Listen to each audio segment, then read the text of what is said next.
Es muy frecuente ya para todos escuchar muy a menudo o ver a través de las redes sociales nuevos integrantes a la fe cristiana, artistas, científicos, profesionales en diferentes áreas que de un día para otro y sorpresivamente nos hacen saber que ahora son cristianos, o por lo menos así se identifican públicamente. Sabemos muy bien por las Escrituras que Jesús vino a salvar y a sanar lo que se había perdido, que no hay ningún caso, ninguna persona, hombre o mujer, a quien Cristo no le pueda salvar. Es para nosotros un motivo de gozo y de mucha alegría cada vez que escuchamos un testimonio de alguien que ha conocido a Jesús. A lo largo de la historia ha habido momentos donde identificarse como cristiano exponía al profesante a un gravísimo riesgo aún de su propia vida. En la actualidad, en algunos contextos, el cristianismo es toda una novedad, una fantasía, un logro en la superación personal. Y cada vez resuena más fuertemente una pregunta: ¿qué es un verdadero cristiano? ¿O qué es un cristiano bíblico? Acompáñeme en estos muy cortos episodios y resolvamos juntos este interrogante. ¿Qué es un cristiano bíblico? Este es un texto tomado de Albert N. Martin, traducido por Chapel Library. Hay muchos asuntos acerca de los cuales una total ignorancia y completa indiferencia no son trágicas ni fatales. Estoy seguro de que somos pocos los que podemos explicar todos los procesos por los cuales una vaca color café come hierba verde y produce leche blanca. Pero aún así, todos podemos disfrutar de la leche. Muchos ignoran totalmente la teoría de la relatividad de Einstein y tendríamos problemas si tuviéramos que explicarla.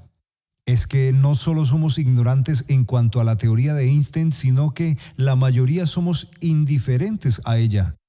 No obstante, nuestra ignorancia e indiferencia no son trágicas ni fatales. Pero hay otros asuntos acerca de los cuales la ignorancia y la indiferencia son tanto trágicas como muy desastrosos. Uno de ellos es la respuesta a la pregunta: ¿qué es un cristiano bíblico? En otras palabras, según las Escrituras, ¿cuándo tiene el hombre, la mujer, el niño o la niña el derecho, la potestad de ser y adjudicarse el nombre de cristianos, hijos de Dios? No podemos dar por sentado ligeramente que alguien sea un verdadero cristiano. Una conclusión falsa sobre esto es verdaderamente trágica y fatal. Por lo tanto, quiero presentarles 4 hilos de pensamiento que ofrecen la respuesta de la Biblia a la pregunta: ¿qué es un cristiano bíblico? El primer hilo de pensamiento que nos ayudará a tener respuesta sobre esta pregunta es el pecado. Según la Biblia, cristiano es alguien que ha encarado realísticamente, profundamente, verdaderamente el problema de sus propios pecados. Una de las muchas cosas que distinguen la fe cristiana de las otras religiones del mundo es que el cristianismo es esencial y fundamentalmente una religión del pecador. Cuando el ángel le anunció a José el próximo nacimiento de Jesucristo, lo hizo con estas palabras: y dará a luz un hijo, y llamará su nombre Jesús, porque él salvará a su pueblo de sus pecados. Puede leer esto en Mateo capítulo 1, versículo 21. El apóstol Pablo escribió en 1 Timoteo capítulo 1, versículo 15, palabra fiel y digna de ser recibida por todos, que Cristo Jesús vino al mundo para salvar a los pecadores, de los cuales yo soy el primero. El Señor Jesucristo mismo dijo en Lucas capítulo 5, versículo 31 al 32, los que están sanos no tienen necesidad de médico, sino los enfermos. No he venido a llamar a justos, sino a pecadores al arrepentimiento. Cristiano es el que ha enfrentado realísticamente el problema de sus propios pecados. Cuando leemos las Escrituras encontramos que cada uno de nosotros tiene un problema personal doble con referencia al pecado. Por un lado, tenemos el problema de una trayectoria mala y por el otro, el problema de un corazón malo. Si empezamos nuestro estudio en Génesis capítulo 3 con el relato trágico de la rebeldía del hombre contra Dios y su caída, y luego rastreamos la doctrina bíblica del pecado hasta el libro de Apocalipsis, veremos que no es simplista decir que todo lo que la Biblia enseña acerca de la doctrina del pecado puede reducirse a estas dos categorías fundamentales. Primero, el problema de una trayectoria mala y segundo, el problema de un corazón malo. En este episodio consideremos la primera, una trayectoria mala. ¿A qué me refiero cuando digo el problema de una trayectoria mala? Estoy usando esta terminología para describir lo que las Escrituras o la Biblia nos enseña como la doctrina de la culpabilidad humana debido o por razón del pecado.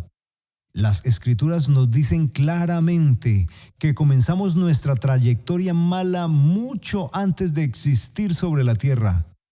Por tanto, como el pecado entró en el mundo por un hombre y por el pecado la muerte, así la muerte pasó a todos los hombres por cuanto todos pecaron. Esto lo puede leer en la carta a los Romanos capítulo 5, versículo 12. Y nos podemos preguntar, ¿cuándo pecaron todos? Todos pecamos en Adán. Este fue designado por Dios para representar a toda la raza humana, a usted y a mí. Cuando Adán pecó, nosotros pecamos en él y caímos con él en su primera transgresión. Por esto, el apóstol Pablo escribe en primera carta a Corintios capítulo 15, versículo 22. Porque así como en Adán todos mueren, también en Cristo todos serán vivificados. Recuerde que el hombre fue creado sin pecado en el huerto del Edén, pero desde el momento en que Adán pecó, también nosotros fuimos acusados de culpa. Caímos con él en su primera transgresión y somos parte de una raza que está bajo condenación. Además, las Escrituras enseñan que después de nacer, nuestras transgresiones personales van acumulando culpa. La palabra de Dios enseña que ciertamente no hay hombre justo en la tierra que haga el bien y nunca peque. Esto lo puede leer en Eclesiastés capítulo 7, versículo 20. Y cada pecado agrega más y más culpa. El registro celestial de nuestra trayectoria es un registro de nuestra impiedad. El Dios Todopoderoso, justo, juzga la totalidad de nuestras experiencias humanas usando una norma absolutamente inflexible. Esta norma se aplica no solo a nuestras acciones externas, sino también a nuestros pensamientos y a las inclinaciones de nuestro corazón.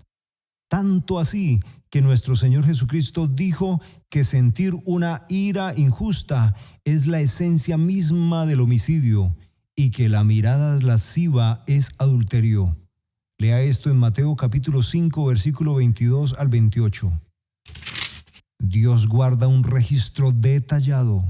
Ese registro se encuentra entre los libros que serán abiertos en el día del juicio. De esto puede leer en Apocalipsis capítulo 20, versículo 12. En estos libros está consignado cada pensamiento, cada intención, cada acto y cada dimensión de la experiencia humana que es contraria a las normas de la ley santa de Dios, ya sea por nuestra incapacidad de cumplirla o por nuestra transgresión. Tenemos el problema de una mala trayectoria, una trayectoria por la cual somos culpables. Somos realmente culpables de pecados reales cometidos contra el Dios vivo y verdadero. Por esta razón es que las Escrituras nos dicen que toda la raza humana es culpable ante el Dios Todopoderoso. Esto lo puede leer en Romanos capítulo 3, versículo 19. ¿Ha sido alguna vez para ti una preocupación desesperada, apremiante y personal el problema de tu propia trayectoria mala? ¿Has hecho frente a la verdad de que el Dios Todopoderoso te juzgó culpable cuando pecó tu padre Adán y que te considera culpable de cada palabra que has dicho contra la santidad, la justicia y la pureza perfecta de Dios? Él sabe de cada objeto que has tocado y del que te has apropiado contrariamente a la santidad de la propiedad.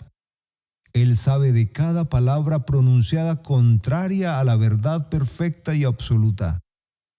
¿Alguna vez te ha pesado esto, de modo que has reconocido que el Dios Todopoderoso tiene todo el derecho de llamarte a su presencia y exigirte que le des cuentas de cada una de tus acciones que has hecho culpable a tu alma por ser contraria a la ley de Dios?